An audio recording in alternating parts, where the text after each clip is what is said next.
भाजपा से बगावत करके निर्दलीय उम्मीदवार के रूप में आज नामांकन किया, क्या कहेंगे? देखिए, भाजपा से बगावत नहीं, यहाँ की सामंतवादी जो लोकतंत्र को अपना जागीर समझते हैं, उनसे बगावत करके हम मैदान में आए। आज भी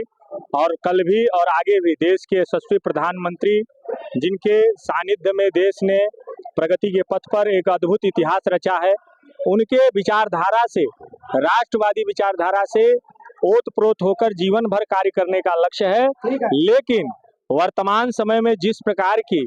सामंतवादी व्यवस्था यहाँ बन गई है, जिससे कि लोकतंत्र को अपनी जागीर समझी जा रही है, छपरा की जनता का विकास का चिंता नहीं है, सिर्फ अपने सुख सुविधाओं का चिंता है। जो लोग छपरा के नाम पर जीतते तो हैं, लेकिन छपरा में एक रात बिताना भी उनके लिए मुश्किल होता है और रहते कहीं और हैं। तो छपरा की जनता जब किसी को चुन करके या दिल्ली भेजती है या पटना भेजती है, तो उसका उद्देश्य है कि वो भी दिल्ली और पटना का सुख छपरा में ले सके। लेकिन दुर्भाग्य है कि आपने विगत सप्ताह में देखा कि एक बारिश की पानी का झोंका जब छपरा में हुआ तो उसकी त्रासदी छपरा ने सप्ताह भर झेला और चारों तरफ जलमय, नाली का जल चारों तरफ भर चुका था और जनता के साथ साथ व्यवसायियों का धंधा चौपट हो गया, लाखों करोड़ों का नुकसान हुआ। लेकिन कोई भी जीता हुआ प्रतिनिधि एक बार भी उन जनता के सुख दुख लेने के लिए आवाज नहीं उठाया। तो ये सारे विषय, चूंकि मैं जनता के बीच में जाता रहा हूँ, मेरा जनता के बीच में आना जाना निरंतर 10 वर्षों से पार्टी और सेवा के रूप में और आध्यात्मिक परमहंस दयाल अद्वैतानंद जी महाराज को केंद्र बनाकर, चाहे वो कुंभ में सेवा हो, चाहे वो जन जन के गांव गांव में जाकर सत्संग की सेवा हो, संतों के चरणों के आशीर्वाद से समाज सेवा का कार्य निरंतर करता रहा हूं। इसलिए मुझे लगा कि 10 वर्षों में जनता जिनसे नाराज थी, अगर सीएन गुप्ता जी का आज टिकट कटा तो ऐसे व्यक्ति को मिलना चाहिए जो जन जन में जाए। लेकिन दुर्भाग्य है कि अभी भी यहाँ के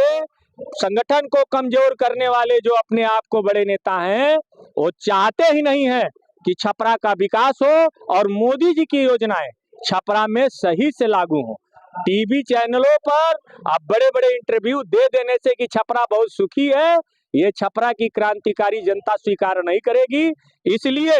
हम मोदी जी के विचारों के साथ, राष्ट्रवादी विचारों के साथ मैदान में है, छपरा की जनता के लिए है। बड़े नेता का मतलब हमारे सांसद जी, जो कि निश्चित रूप से जरूर अपना गारंटी देते हैं कि मेरी गारंटी है, लेकिन जब जल भराव में था तो कहाँ गई हमारे सांसद जी की, रूढ़ी जी की गारंटी। और मैं इसलिए पूछ रहा हूँ, आज बगावत की बात नहीं है, मैं वहां रहता था तब भी जनता की चिंता करता था, अनवरत उनसे बातचीत होती थी, लेकिन ना वो स्वयं इसका चिंतन करते हैं और ना ही चाहते हैं कि और चिंतन करें। और तो अब इतना हो गया कि घर बैठे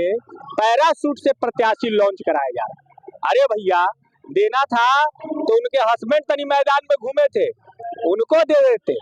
घर बैठा व्यक्ति क्या जनता का सुख दुख समझेगा? वो एक गृहिणी है, उसे मैदान में क्या उतारना। हम लोग तो चाहते थे, महिला का सम्मान है, महिला का देना चाहिए अधिकार, लेकिन जो सेवा के क्षेत्र में, चाहे महिला हो, पुरुष हो, युवा हो, बुजुर्ग हो, जो भी जनता का प्रतिनिधि बनना चाहता है, उसे सेवा की कसौटी पर उतरना हो। और इस तरह से लकी ड्रा करके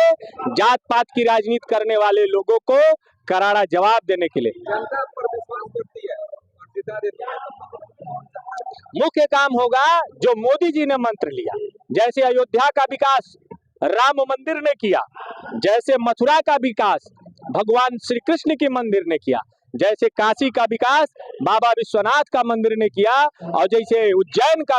विकास महाकाल ने किया, वैसे ही परमहंस दयाल अद्वैतानंद जी महाराज, क्योंकि छपरा का आध्यात्मिक विरासत बहुत ऊंचा है, तो परमहंस दयाल अद्वैतानंद जी महाराज के नाम पर मैं छपरा का विकास करूंगा और छपरा को टूरिस्ट प्लेस घोषित करूंगा और छपरा का नाम परमहंस दयाल छपरा के नाम पर रखने का ये मेरा, अभी तक जितने भी प्रत्याशी आए होंगे उनके एक भी, अभी तक जितने प्रत्याशी आए होंगे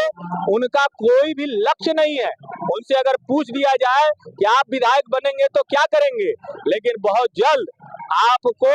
2 तो आम जनमानस भक्ति से जुड़ेगा और यहाँ पर टूरिस्ट प्लेस के रूप में परमहंस दयाल जी के नाम पर लाखों करोड़ों की संख्या में श्रद्धालु आएंगे। आप गया जी देखिए, आप राजगीर देखिए, आप देवघर देखिए, आप देखिए कि आध्यात्मिक शक्ति में कितना बल होता है। और यही हमारा केंद्र है कि छपरा का सार्वंगिक विकास होगा। नाला हो, रोड हो, युवाओं की समस्या हो, रोजगार पे चिंता हो, हॉस्पिटल हो, कानून व्यवस्था हो। रात में 12 बजे भी अगर कोई हमारा दरवाजा खटखटाएगा तो ये समझ ले कि एसपी का दरवाजा खटखटाने के लिए हम तैयार हैं, अगर उसकी समस्या जायज होगी तो इसलिए हम जनता के लिए मैदान में आए हैं और मेरा पूरा विश्वास है कि जनता का आशीर्वाद हमारे साथ होगा।